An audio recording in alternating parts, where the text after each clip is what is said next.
ตำบลนาจารย์อำเภอจังหวัดเลยจนเช้าวันนี้ผู้ค้ามางานตลาดพระเลยวันศุกร์วันนี้มีตลาดพระอยู่บริเวณตลาดนัดบ้านนาจารย์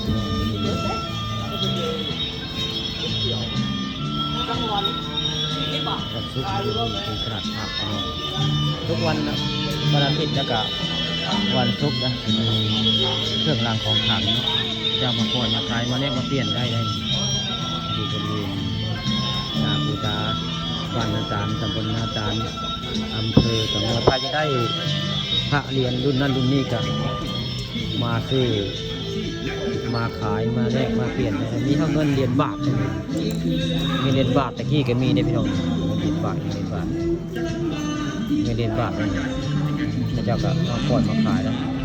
เงินเหรียญบาทตัวเหรียญรุ่นนั้นรุ่นนี้มีเบิดนี่คือภาพบรรยากาศในงานตลาดพระบ้านนาจารย์ตำบลนาจารย์อำเภอจังหวัดพระ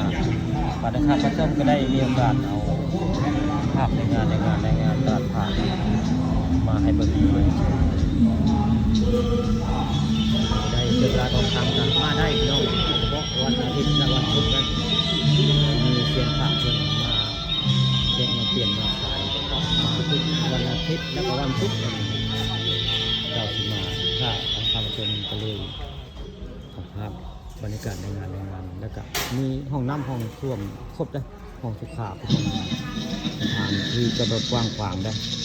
ตลาดพระบ้านนาจารย์ตำบลนาจารย์อำเภอจังหวัดด้านหน้าของปู่ตาบ้านนาจารย์มีตลาดพระทุกวันศุกร์แล้วก็วันอาทิตย์เลยค่ะขอบบรรยากาศในงานมาให้เด็กมาชม